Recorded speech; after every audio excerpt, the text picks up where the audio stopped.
Nesse vídeo iremos abordar o contexto geral da produção de alimentos, seus limites e problemas e as alternativas que podem tornar os sistemas alimentares bons, limpos e justos. O segundo objetivo para o desenvolvimento sustentável, ODS, da Organização das Nações Unidas, que é um acordo para a Agenda 2030, é fome zero e agricultura sustentável, ou seja, alcançar a segurança alimentar e nutricional, que é o acesso a alimentos em quantidade e qualidade adequadas, ao passo que se promove a agricultura sustentável. É comum ouvirmos notícias sobre o potencial que o Brasil e outros países da América Latina possuem como produtores de alimentos.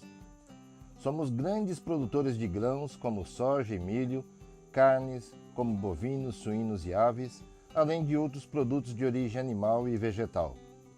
Partindo daí, seria comum pensarmos que não existe fome por essas bandas, mas infelizmente existe e vem se agravando.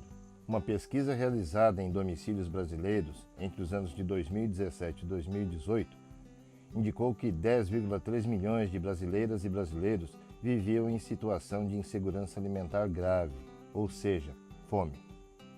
Pessoas que possuíam restrições severas de acesso ao alimento, e cerca de 70% dessas pessoas residiam em zonas rurais.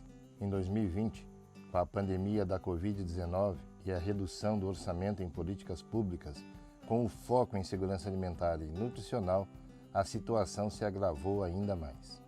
Levantamento da Rede Brasileira de Pesquisa em Soberania e Segurança Alimentar e Nutricional evidenciou que cerca de 116 milhões de brasileiras e brasileiros vivem com algum grau de insegurança alimentar, sendo cerca de 19 milhões em forma grave. Isto é muito sério. A cada 10 pessoas, 5,5 passam algum grau de fome, e esse número sobe para 7 em cada 10 nas regiões Norte e Nordeste, sendo mais significativo entre mulheres negras, mães e solteiras. Mas como pode um país com tamanha produção agrícola ainda possuir toda essa parcela de população com fome? A resposta é simples. Os sistemas alimentares são falhos. São sistemas baseados em monocultivos, uso de agrotóxicos e sementes transgênicas. Sistemas intensivos de criação animal e alimentos ultraprocessados. A partir da globalização alimentar, alimentos tradicionais de cada território vão sendo substituídos por produtos industrializados. Existe uma perda da biodiversidade e da cultura alimentar, degradação do meio ambiente e empobrecimento das dietas. São interesses das grandes empresas transnacionais que tomam conta dos processos políticos e priorizam seus interesses às custas dos bens comuns e dos interesses da população. Este sistema hegemônico contribui, por um lado, para o aumento de fome e, por outro, com o sobrepeso e a obesidade, afetando diretamente crianças e adolescentes e configurando o quadro de graves violações ao direito humano à alimentação e à nutrição adequada. Mas existem alternativas a este modelo?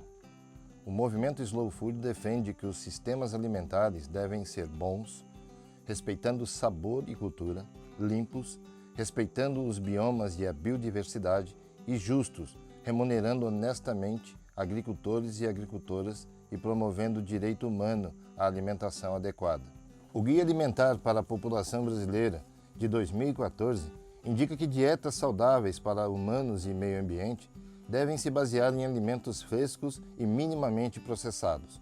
Para isso, é importante que sazonalidade e território sejam elementos-chave para as escolhas alimentares. Ao invés das cadeias longas de produção, preconizamos as cadeias alimentares curtas e os circuitos curtos de comercialização.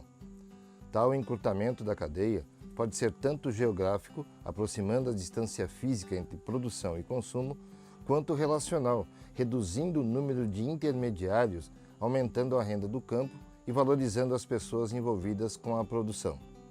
Essa proximidade entre produção e o consumo possibilita que haja uma relação de confiança. Consumidores se tornem responsáveis pelas suas escolhas, podendo ser considerados coprodutores.